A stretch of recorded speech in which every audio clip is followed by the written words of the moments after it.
Dialogue en République démocratique du Congo, la CENCO et l'ECC ont rencontré ce mercredi 12 février 2025 à Goma les rebelles rwandais du M23 avec à leur tête Corneille Nangaa.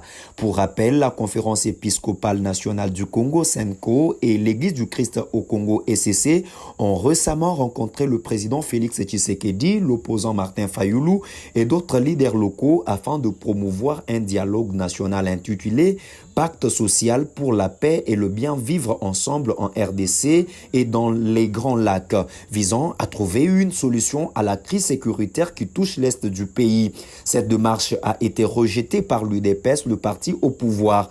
Monseigneur Donatien Cholet de la CENCO nous fait ici le point de ce qu'a été leur rencontre. Suivez.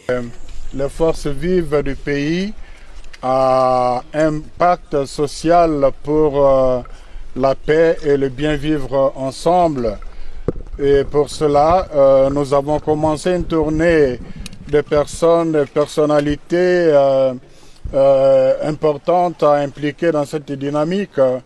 Et nous avons pensé que la FCM 23 ont quand même une grande contribution à apporter dans cette dynamique de la construction de la paix, parce que pour les deux églises, l'année 2025, c'est l'année de la paix. La priorité, notre priorité, c'est la paix.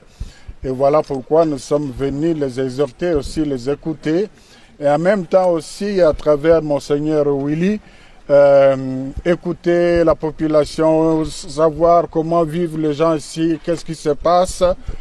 Et je salue l'accueil qui nous a été réservé.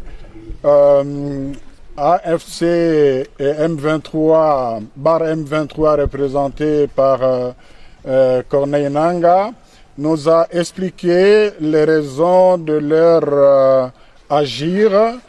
Ce n'est pas à moi de le dire parce que je ne suis pas leur porte-parole, mais à ce stade, je peux dire qu'en les écoutant, ça nous a motivé davantage de travailler dans le sens de ce pacte-là.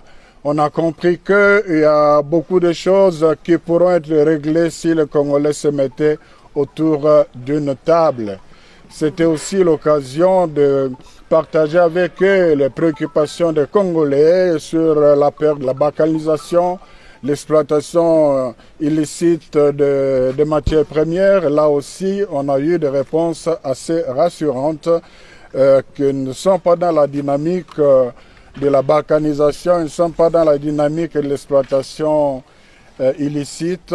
Ils nous ont expliqué un peu comment ça se passe dans ce domaine-là.